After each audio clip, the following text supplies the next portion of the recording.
Alrighty, guys. David here from Desert Hobbies, 855 Live.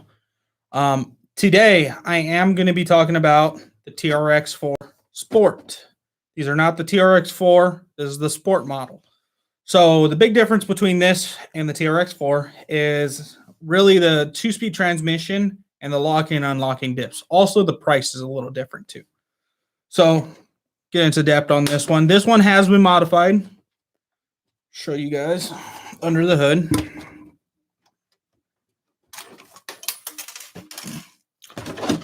So this truck does have an LED light bar, has a roof rack. So that's all that's done to this one. I'm gonna put this to the side. So if you take a look inside the truck, it is actually built very similar to an actual crawler. As you can see, the motor's been changed on this one. Different rims, different bumper. Front bumper is a stock version bumper. These trucks, you can run them on 2-cell or 3-cell LiPo. This is actually a big thing about these trucks. It's a full brush system, but you can run it on 3-cell. So a lot of people that are looking for that little extra pep, you can throw a 3-cell in there and you'll go ahead and get a little extra pep out of it. So I got a 2-cell in it currently. Traxxas 2-cell. Quick another look at the bottom. Fully linked truck. I do have an upgraded drive shaft in the front. I do have portal weights on this truck. Portal weights here. Diff cover weight. This is brass. Beadlock rims, of course. Aftermarket tires. Out the box, the truck is actually really great out the box, but it does leave some to be desired. This is a super upgradable truck. Now this isn't out there for the guys that just want to go fast and jump stuff. That's not what this truck was designed for. It was designed for the guys that want to see what they can go up. It's not about how fast you do it unless you're running a tournament or something. It's just most guys are going out with their buddies onto some trails and they're just out there crawling, hanging out with some friends and seeing what they can get their truck up. And some of these modifications actually do help. The biggest thing on the TRX4s I've found is portal weights. It's almost the first upgrade you want to do. Putting weight in the front of the truck. Weight in the rear isn't such a big deal. You want all the weight in the front because when you're trying to go up a steep incline, if you don't have a lot of weight in the front, the truck will keep trying to do a wheelie and fall backwards. So get as much weight as you guys want up front or as much as you can possibly get up there. Another big thing I see, people tighten these shocks up a lot, and I don't know why. Maybe it's just they want the look of a lifted truck, but if you actually take a lot of the compression out of the springs, it'll actually give you a lot more flex. So this is my truck. These trucks are actually waterproof. Well, I shouldn't say waterproof. I should say water resistant. Have I ran my truck through some puddles and stuff? Yes. Have I completely submerged my truck? Yes, I have. But bearings and stuff I have found to go out when you completely submerge them for a while and you don't take it apart and re-grease them. So awesome truck. This is a great crawler if you guys are looking to get into it or if you're already into it. It's one of the most upgradable trucks out there, I should say. Everybody makes parts for it. Everybody makes upgrades, and you can go with some expensive upgrades or some cheaper stuff. It's depends on what you like and what your price range really is. So if you're trying to stay cheaper in the price range, go with the Sport. It's a little cheaper. Yes, you don't get unlocking and locking diffs. You don't get a 2-speed transmission. In all honesty, you really don't need it when you're out on the trail. A lot of the guys that actually have these trucks go to the Sport axles and they lock their diffs in because it's one less thing to break. So just a quick look at my personal truck. Yeah, it's dirty. Yeah, it's been rolled down a couple times. So I'm going to go ahead and grab you guys Billy's truck over here. This is also a Sport. This is a Sport. He has the roof rack on it. He has the lights on it. Other than that, this truck is pretty much stock.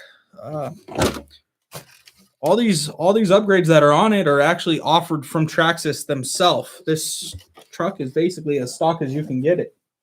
Put the body down here. So, only upgrade on this truck is a servo, and frankly, honest with you guys, servo is another must-do upgrade, because when you get kind of bound up into a V or a rut and your tires are kind of stuck, you want to be able to move them and go up the rut.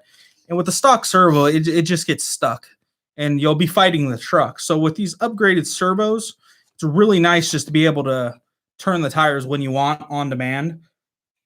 So if you take a look, I'm going to go ahead and show you guys. This is a OMG servo. It's a 40 kilogram one, brushless. It's not the cheapest servo out there. Savox does offer some more affordable servos in the $40-50 range. Traxxas also does offer a servo for this truck. It's a high torque servo is what you guys want to be putting in these trucks. You don't need fast speed servos for these. High torque. They will be faster than the stock, but you don't need that speed. You need torque in these, because if you don't have torque, you can't move the tires. He does have the light kit on this, of course. His light kit's a stock Traxxas one, stock Traxxas upgrade. Like I said, we've took this truck out and we've beat on it quite a bit. I've rolled it down a couple mountains, and so far it's been handling perfectly fine. I know in the future there is a couple upgrades we are going to be doing to this truck. I'm sure Jarrell is going to get on, probably do some videos with this truck also. One of the biggest things is getting that portal weight in the front, and tires and rims, because the stock tires are great for about, I would say, about a month or so of you constantly crawling with it.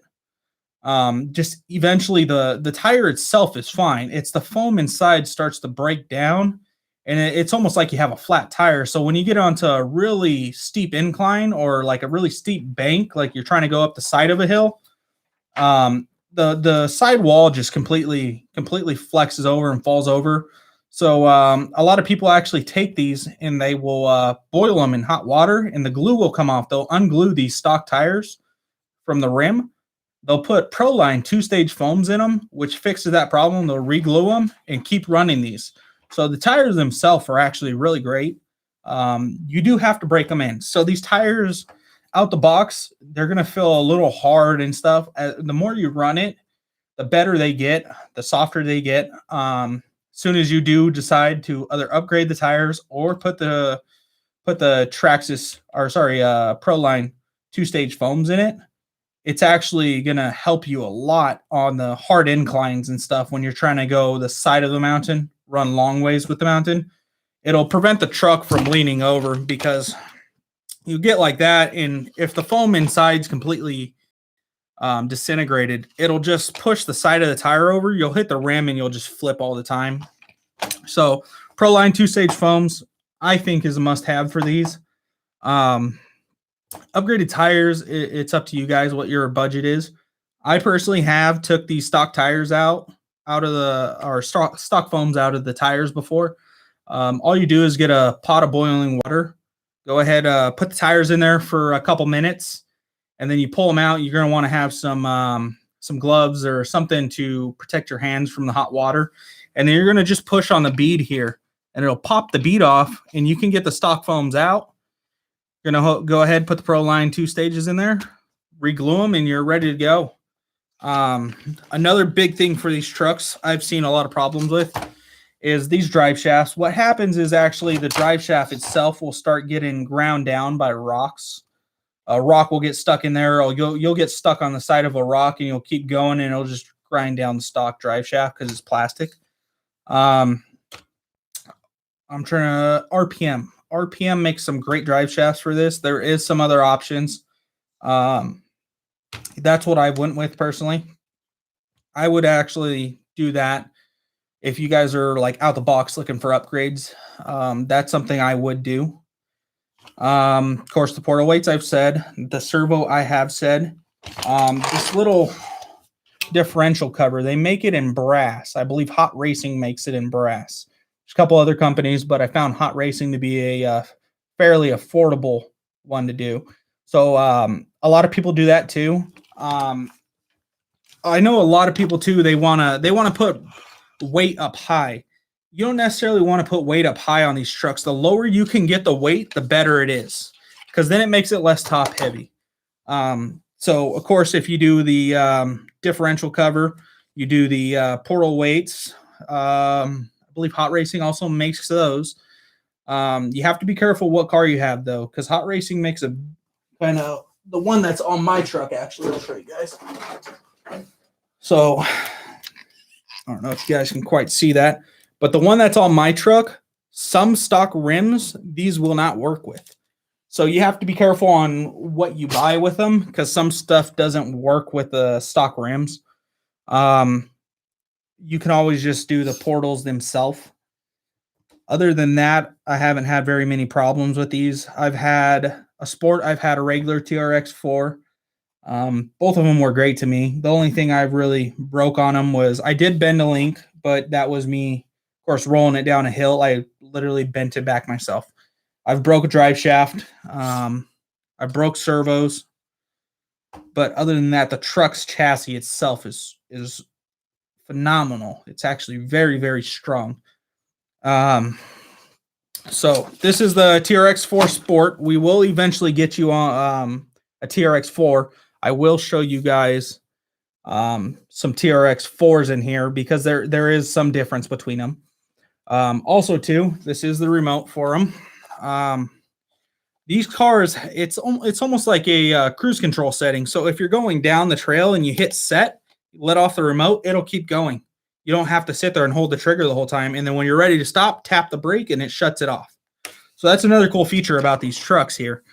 Like I said, you guys like, comment, subscribe. Go ahead, follow us on Facebook. And if you got any questions, any inquiries you guys want to talk to us about, yeah, deserthobbies.com. Also, you guys can jump on there. Just, you know, guys, you know where to find us. Go ahead and leave a like, please.